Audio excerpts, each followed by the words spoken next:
उस पर आपका नजरिया क्या है, ये जानना बेहद महत्वपूर्ण है प्रोफेसर साहब। नहीं विवेक जी, हाँ एक मिनट सतीश जी जरा सुनने दीजिए प्रोफेसर साहब। 5 सेकंड लूंगा आपसे, मात्र 5 सेकंड। नहीं एक मिनट हम आते हैं प्रोफेसर साहब से एक बार। हम नेता प्रोफेसर साहब जी नहीं, 5 सेकंड में इसलिए लेना चाहता हूं कि नेता प्रतिपक्ष ने पत्र साझा करते हुए माननीय वीडियो कॉन्फ्रेंसिंग में क्यों न लगाते हैं? प्रोफेसर साहब से बात करने दीजिए। जब हमने सर्वदलीय बैठक करके निखिल जी 2 मिनट दीजिए जरा, प्रोफेसर साहब की जरा बात सुनते हैं।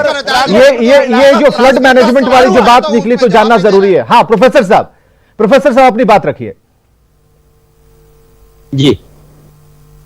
हाँ, मैं ये कहना चाह रहा था कि जब भी हम फ्लड या किसी भी तरह की डिजास्टर की बात करते हैं जी तो बड़ा अच्छा डिस्कशन चल रहा था आप दोनों में, और उससे मैं ये सिर्फ यही कहना चाहता हूँ कि डिजास्टर आने के बाद जितना हम खर्च कर रहे हैं हमें टेक्निकली थोड़ा सा उसमें जाना पड़ेगा, क्योंकि जब बाढ़ आती है तो हम सिर्फ पानी की बात करते हैं, लेकिन वहां पर पानी के साथ बहुत ज्यादा मिट्टी आती है जी तो वो मोमेंटम इफेक्ट होता है, मास इनटू वेलोसिटी।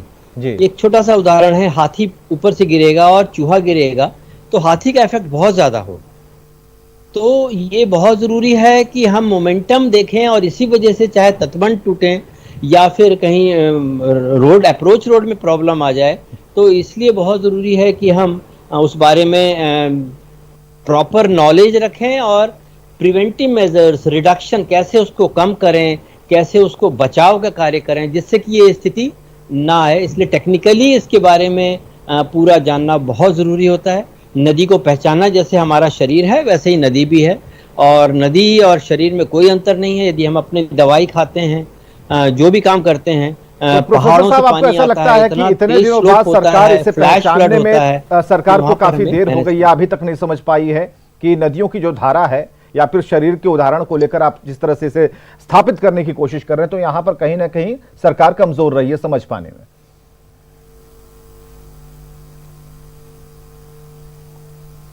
ऐसा मुझे तो लगता है कि शायद प्रयासरत तो सभी हैं, क्योंकि जो सफर करते हैं, जिनके साथ घटना घटती है, उनसे लेकर के और सरकार तक, विपक्ष तक सब करते हैं। लेकिन थोड़ा सा यदि हम लोग टेक्निकली चले जाएं तो अगले साल 2022 में बाढ़ आने की स्थिति को हम बहुत ज्यादा कंट्रोल कर सकते हैं। सर उसी ततकनीक की हम बात करना बहुत ज्यादा रोक सकते हैं, बहुत क्या कम कर तकनीक में सकते हैं, कहां पर हम फेल्युअर है, कहां पर हमें कोशिश करनी चाहिए और कैसे इससे हम निजात पा पाएंगे? जैसे 70 घाट की घटना घटी, बंगला घाट में हुआ, तो काफी हुआ है, लेकिन बहुत की जरूरत है, अभी बहुत थोड़ा है और बहुत ज्यादा की जरूरत है। बिल्कुल, हम ये भी जानना चाह रहे हैं आपसे, वो तकनीक है क्या जिसे हम कह रहे हैं कि वहां पर जाकर हमें कुछ समझ में नहीं आ रहा, कुछ सूझ नहीं रहा, तो वो बिल्कुल तकनीकी बात क्या है? बिल्कुल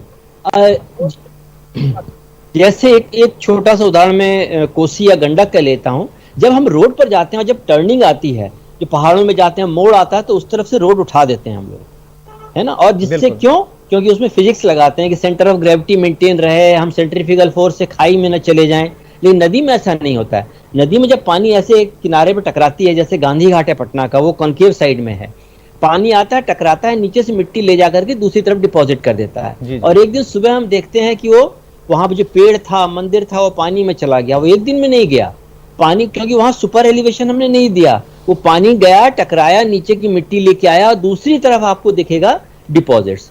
तो नदी में 2 तरह का स्लोप होता है। एक तो नदी ऊपर से हिमालय से आ रही है और बे ऑफ बंगाल में जा रही है। दूसरी जहां जहां वो मिएंडरिंग है, जहां जहां रिवर मुड़ रही है, वहां पर वो काटती है एक तरफ, और दूसरी इसी तरह जहां पर भी मोड़ होगा नदी में, एक तरफ कटाव होगा और दूसरी तरफ भराव होगा। बहुत अच्छी जानकारी प्रोफेसर साहब आपने दी। ये सैंडबैग भरने से और बांधों को बचाने से ज्यादा अच्छा है कि प्रोफेसर जो तकनीक के माहिर लोग हैं उन्हें इस बात का, क्योंकि सेंट्रीपिटल और सेंट्रीफ्यूगल फोर्स सबने पढ़ा है फिजिक्स में, तो ये समझने में ज्यादा दिक्कत नहीं है कि नदियां कैसे किनारों को काटती हैं।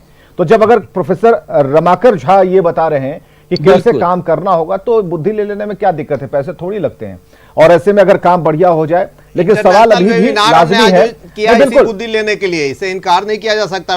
नहीं, लेकिन आपको बिठाना होगा सर, निखिल मंडल जी, बिठाना होगा। ऐसे कई लोग हैं जिन्हें बिठाना होगा। 1.5 लाख रुपए में तो नदी की धारा, 1.5 लाख रुपए में नदी की धारा तो दियारा वाले भी मोड़ देते हैं। यहाँ तो बात सीमेंट की हो रही है।